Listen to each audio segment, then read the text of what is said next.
Hey guys, it is Tristan with Nerdette's NewsStand, and I want to talk about the 4th episode in Stargirl. Now, this just came up today, and I am very excited. I love reviewing this every week because I really am in love with this show. Like, it does such a good job. There's so many little Easter eggs to the comics. There is so much to dissect when it comes to this. I feel more bad for you guys having to listen to such a long video when I make these, but this episode was just as good as the rest. Last episode was still my favorite, but this was very good. And we're getting a more introduction into this JSA that Courtney is creating.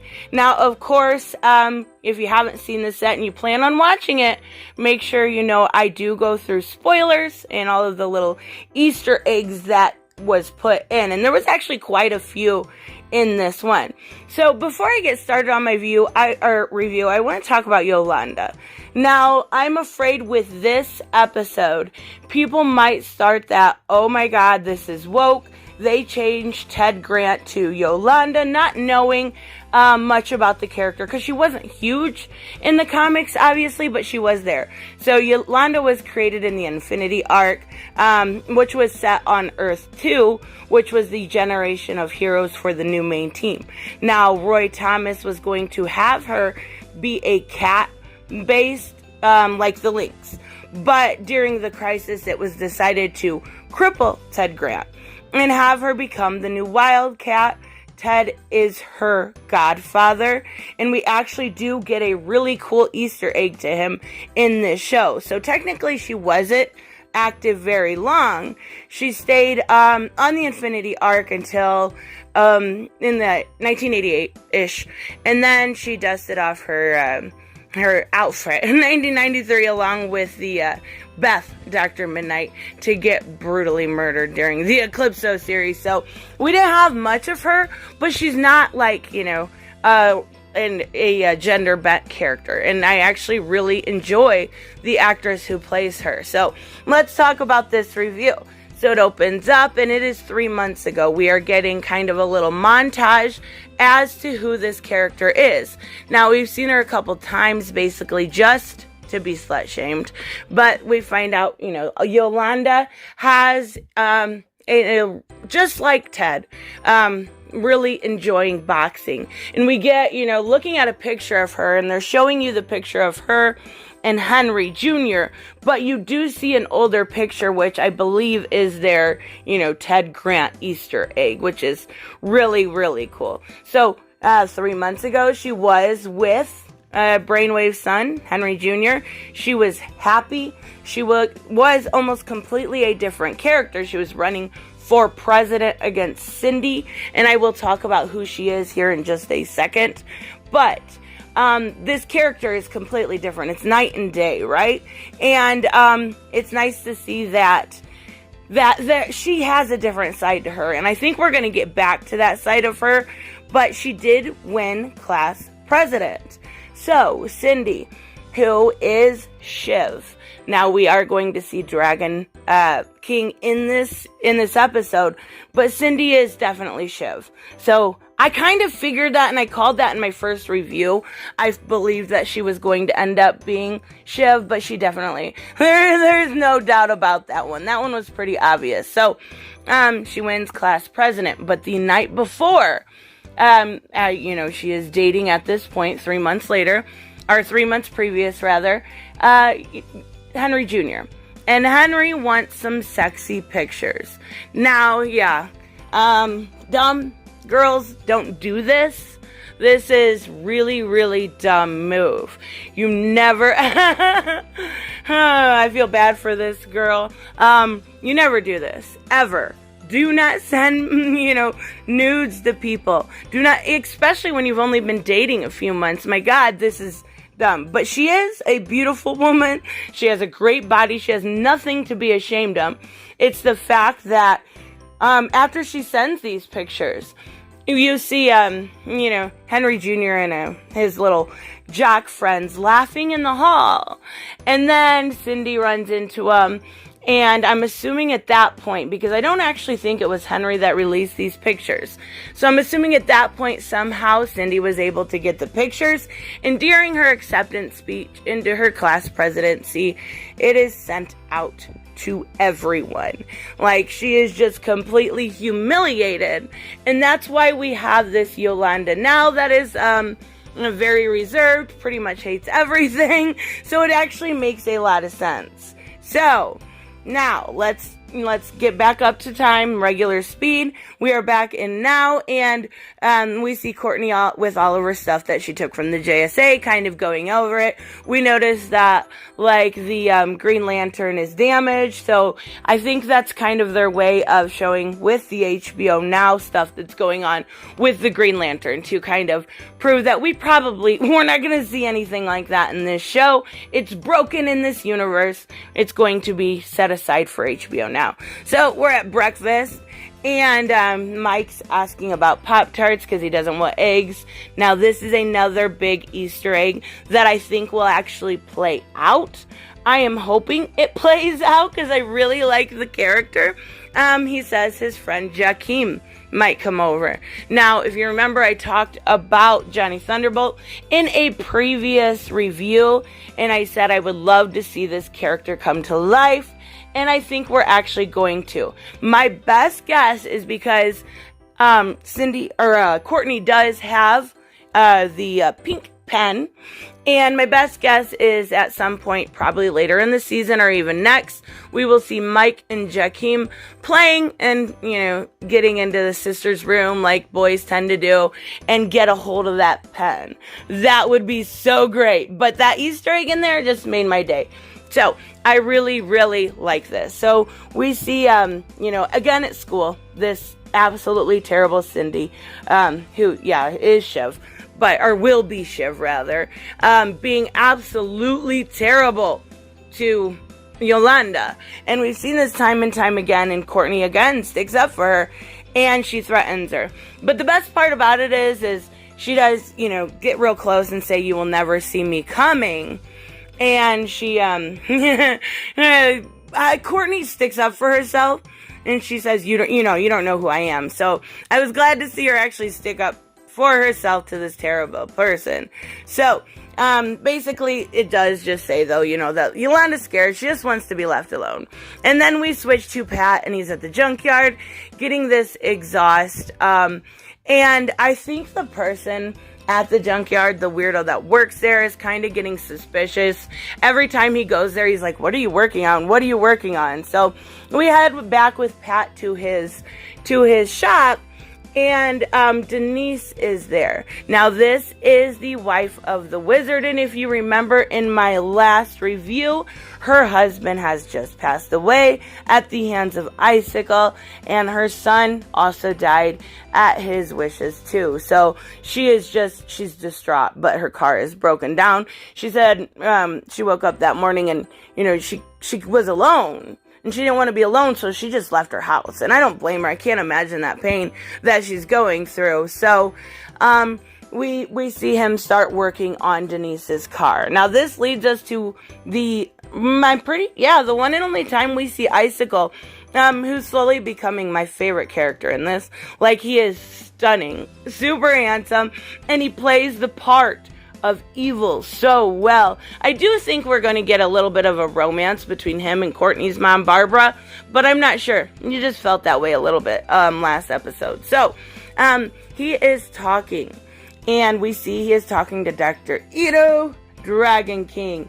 And so I want to talk about this Dragon King.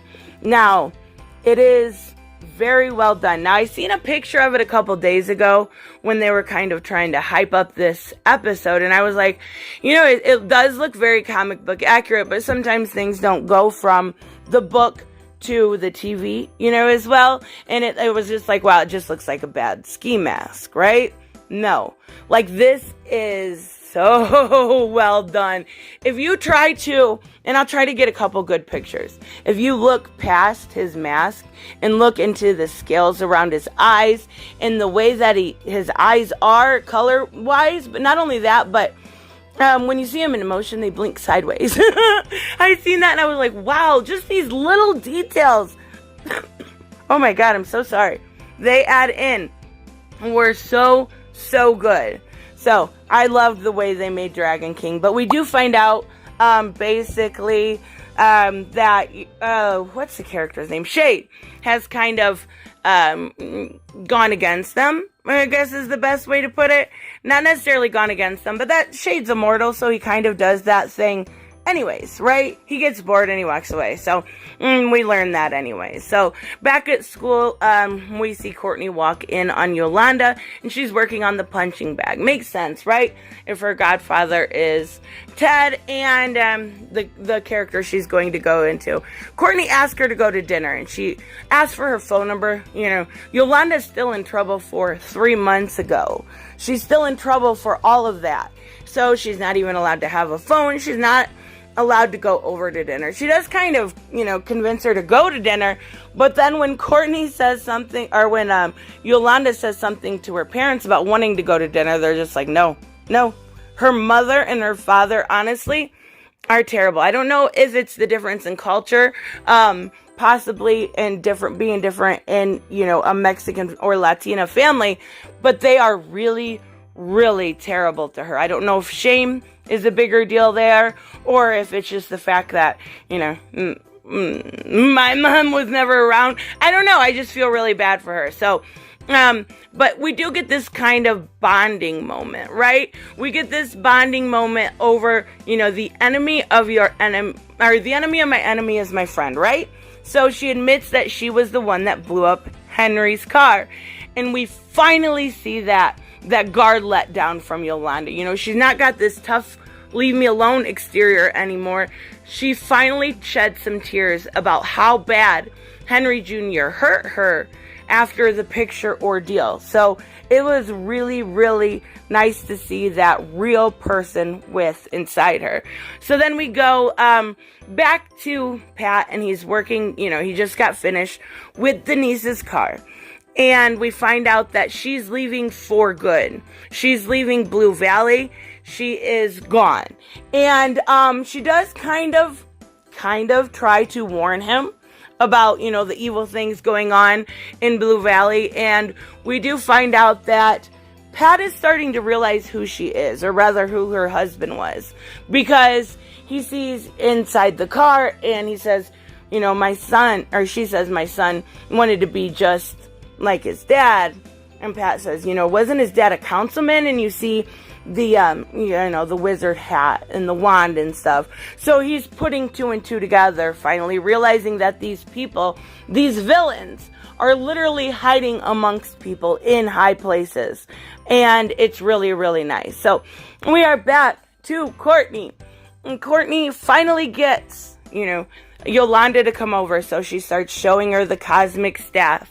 I love the way they make the cosmic staff interact with them, because it's like, it's just really cute. Like, it has a little bit of a personality, So she gives Yolanda the Wildcat costume, and she shows her costume.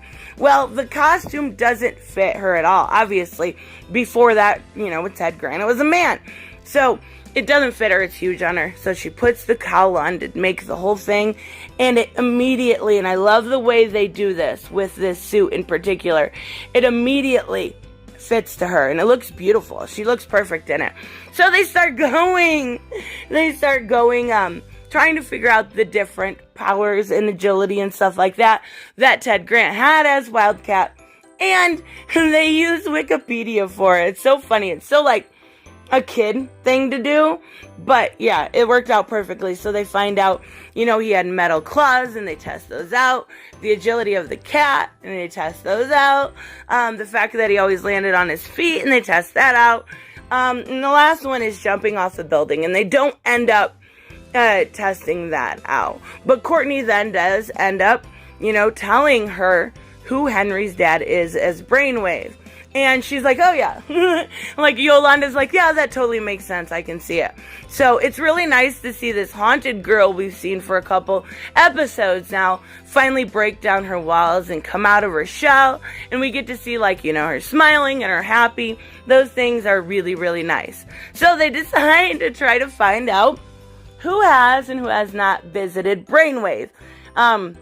And by doing so, Yolanda is going to climb up to the 7th floor to spy on him. Okay. And I really like here, like, before she goes up the wall, I like how they include, and most, you know, shows won't do this, they include her little prayer she does. Like, I thought that was a really good touch. So we finally see her in action. She's climbing, she's falling, but she does eventually get to the room. And Courtney's whole part in this little scheme they have going here is to make a distraction. And she thinks, like, it's such a 15-year-old thing to think that she should cut the power to the hospital. Not even, like, putting two and two together that people are on life support, but even so, like, the staff won't let her make that mistake, which is really cool too. And then obviously Yolanda calls her on it, but the staff makes its own distraction, right? It goes crazy, it knocks down everything in the supply room, and yeah, there's her distraction. So then we see Yolanda is able to go through the visitor log, and we do see that Yolanda going back into Brainwave's room, right? And this is the part I didn't really like.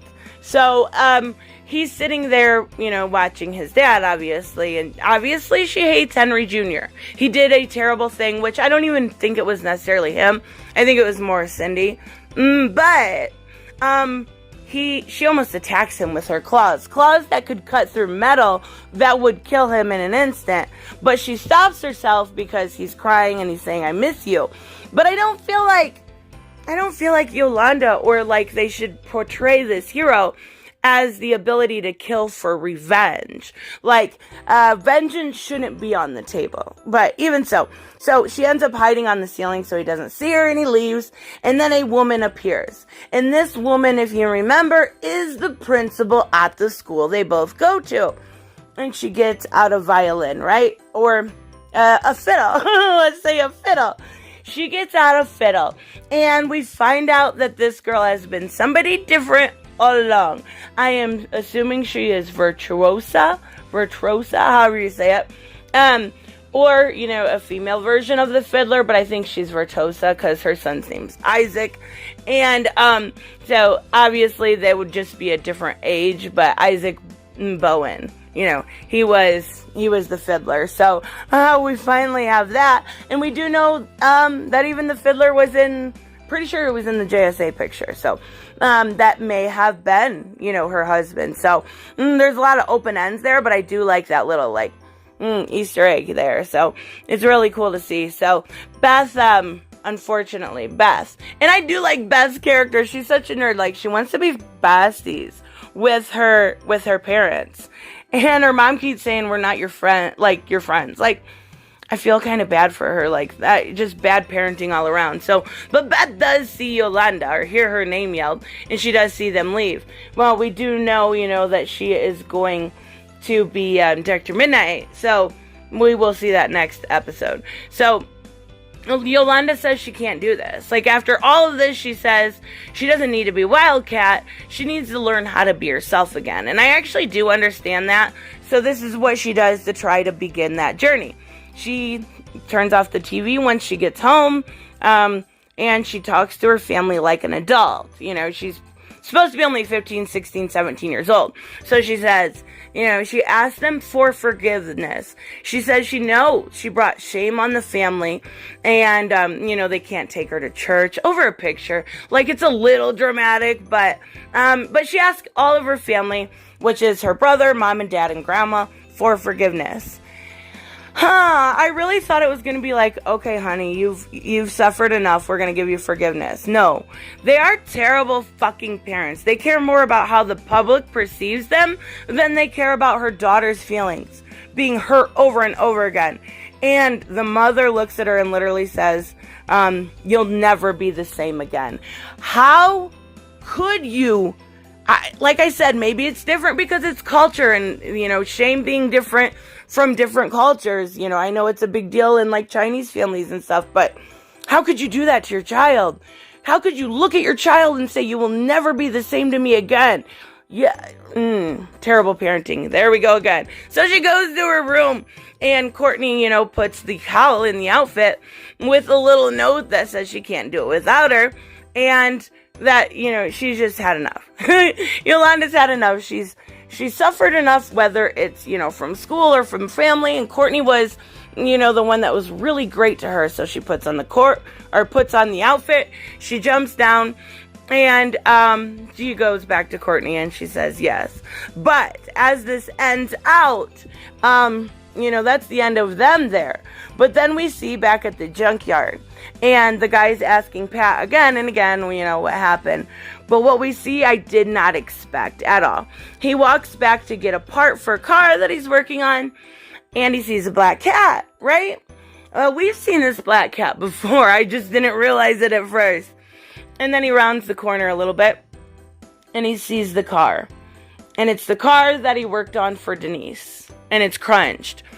And they killed her. Like, I'm assuming that they killed her because she was trying to get away from Blue Valley.